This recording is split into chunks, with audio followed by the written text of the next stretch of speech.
Quand on arrive sur la route, tout à fait en bas de la route, il y a un panneau silence. Et quand on arrive sur le parking, en haut de la colline, il y a un deuxième panneau silence. Et ce qui est extraordinaire, c'est que ce sont d'abord les enfants qui remarquent ces panneaux silence et non pas les adultes. Ils font vraiment un effort pour se taire quand ils s'approchent de la chapelle. Et c'est eux qui nous éduquent finalement au silence.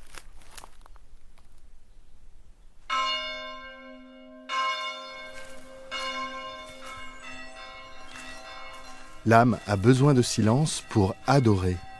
Jésus a tant à nous dire.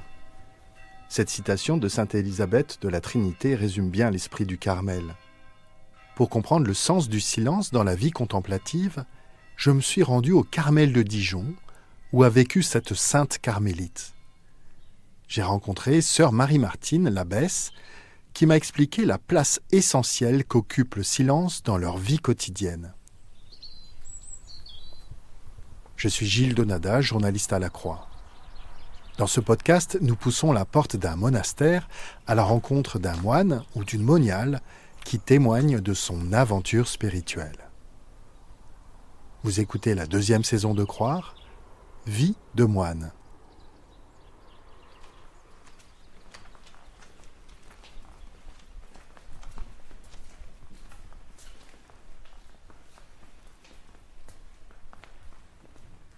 Pourquoi le silence ? Parce que nous avons justement choisi, il y a plus de 40 ans, de quitter la ville de Dijon. Nous sommes actuellement donc transférés à Flavignereau. Et on a quitté Dijon pour justement vivre davantage le silence, profiter du silence. Et on est parti de Dijon parce que des immeubles se construisaient tout autour du monastère. Surtout l'été, les radios, les télévisions, les fenêtres ouvertes. Donc tout le monde profitait du bruit. Et puis le voisinage devenait de plus en plus bruyant. Sans silence, il n'y a pas de vie au monastère. Quand on vient de Dijon, il faut déjà faire une longue route, 13 km, pour arriver dans ce lieu. Et les personnes qui montent jusqu'au Carmel nous disent déjà, c'est comme un exode. On quitte le bruit vers un lieu de silence.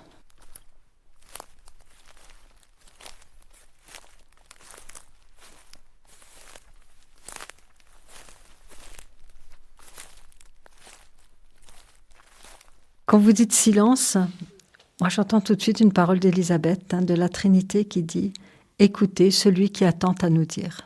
Faire silence pour écouter celui qui a tant à nous dire. Voilà, je crois que si le Seigneur parle, il parle dans le silence. Et là, on peut penser au prophète Élie. Élie n'entend pas le Seigneur dans l'ouragan, dans la tempête, dans les tremblements de terre, mais dans un fin silence. Et voilà, c'est toute l'origine du Carmel. Carmel et silence, c'est tout un. Je pourrais résumer ça comme ça, même si ce n'est pas une formule, du moins je ne pense pas, qui soit dans les écrits de nos saints. Tous parlent du silence, parce que le silence, c'est le seul langage que Dieu entende, c'est le silencieux amour. Voilà, ça c'est Saint Jean de la Croix. Et j'aime beaucoup cette parole, parce que il parle du silence comme un langage. C'est quand même beau. Bien sûr, Sainte Thérèse, notre mère Sainte Thérèse, qui nous ramène toujours, qui dit « Nous tenir à notre règle, chercher à vivre toujours dans le silence et l'espérance. » Et c'est là que le Seigneur prend soin de nos âmes. C'est parce qu'il parle qu'on a besoin de se taire. On n'est pas obligé de se taire. Le silence, c'est une attention à soi, aux autres, au Seigneur.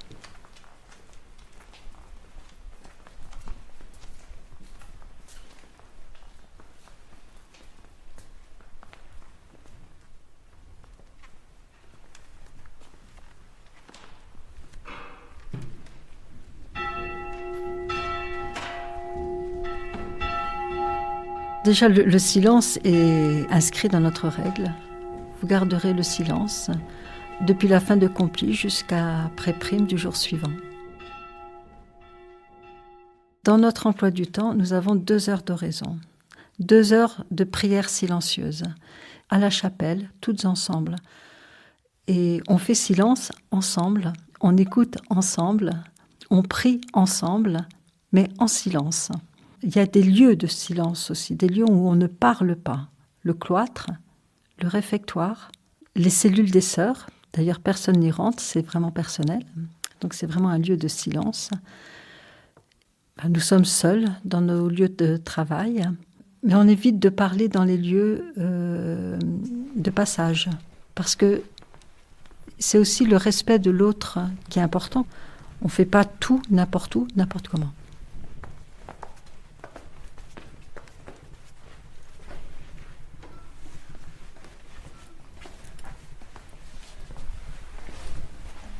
Nous sommes dans l'atelier de tissage.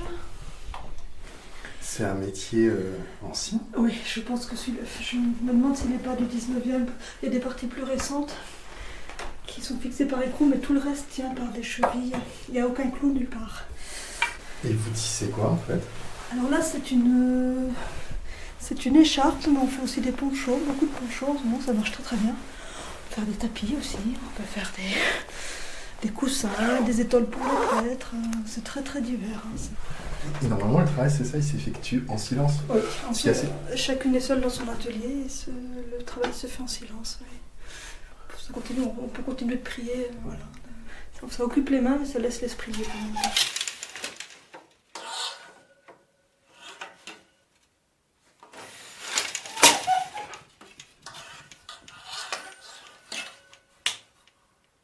Si on veut vraiment vivre notre vie de silence, il faut qu'il y ait des lieux de parole, des lieux où on puisse échanger. Donc il y a aussi tout un rituel.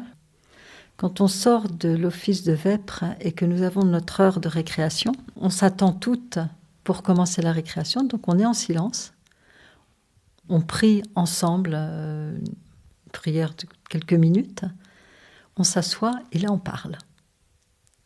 Et quand l'heure est finie, il y a la sœur qui doit sonner la cloche chaque semaine, donne un petit son de cloche, et là c'est le grand silence. Voilà. Donc on sait que c'est fini. Et on va prendre notre repas à ce moment-là. Il y a une disposition intérieure à entrer et à sortir dans le silence. Pourquoi le silence peut être difficile ou est difficile à certaines heures?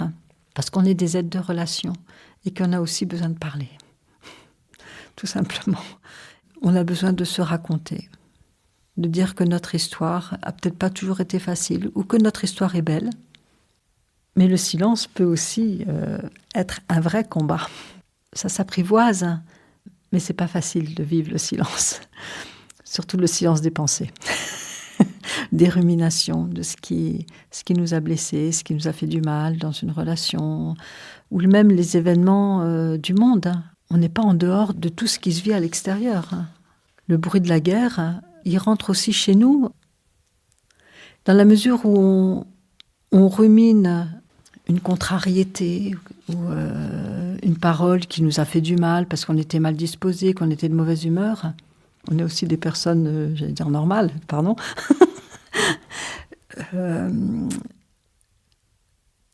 Oui, si on a de la jalousie et qu'on en veut à l'autre, quelle est la différence avec ceux qui font la guerre? On a vraiment une place à tenir au cœur de ce monde pour que la paix vraiment se construise et vienne. Si on n'a pas la paix en nous, on ne peut pas la demander ailleurs.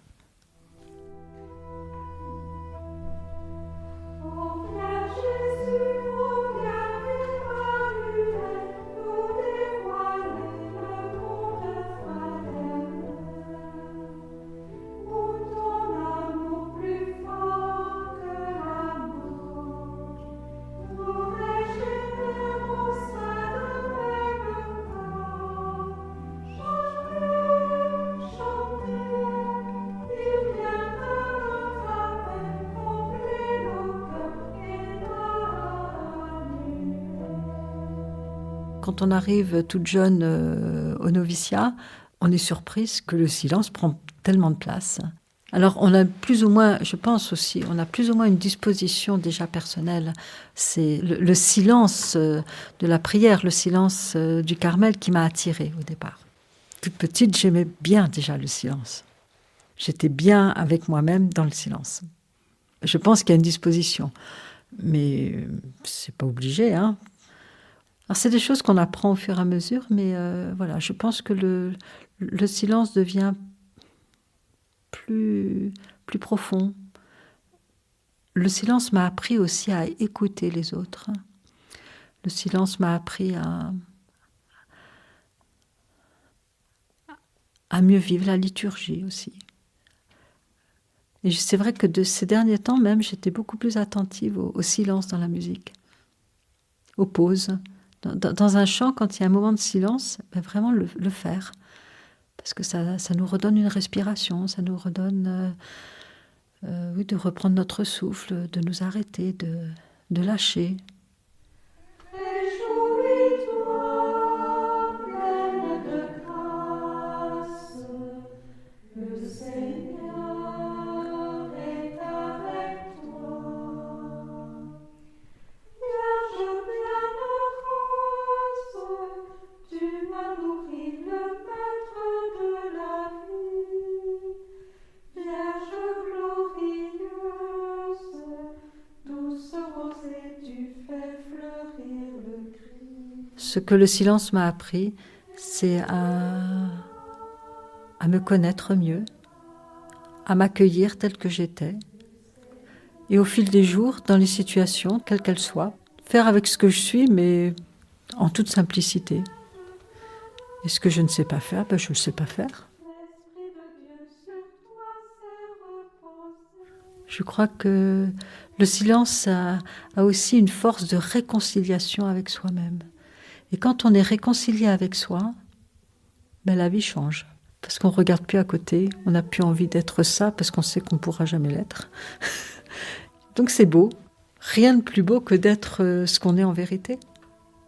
Et on a des dons qui sont cachés, mais accueillir les dons qu'on nous a faits, puis les mettre au service des autres, ben voilà.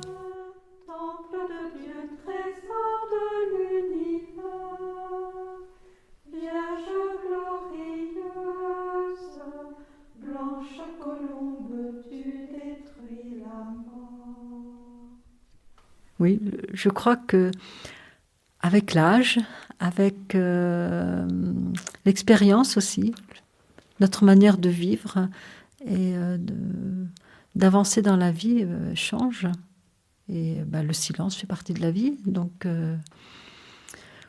oui, ça évolue, c'est beau.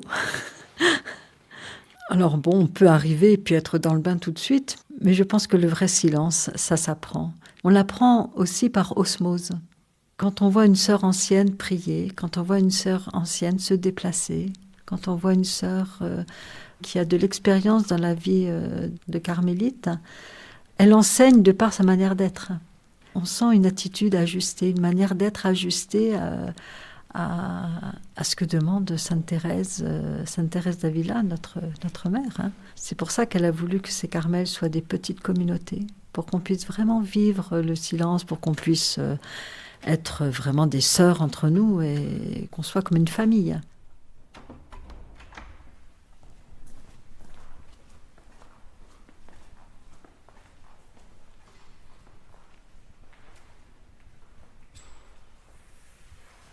Le silence nous apprivoise et nous apprivoisons le silence. Je pense que ça marche dans les deux sens. On entend le silence, il faut écouter le silence. C'est parce que c'est notre être profond qui est touché. Si on veut être attentive à celui qui nous habite, il faut vraiment se taire. Faire silence, c'est écouter son cœur. Je dirais, voilà, comme ça.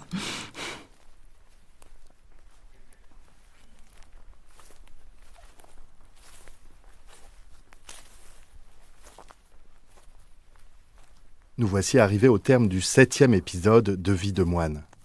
S'il vous a intéressé, s'il vous a touché, n'hésitez pas à le partager, à vous abonner et à laisser une étoile, un avis ou un cœur.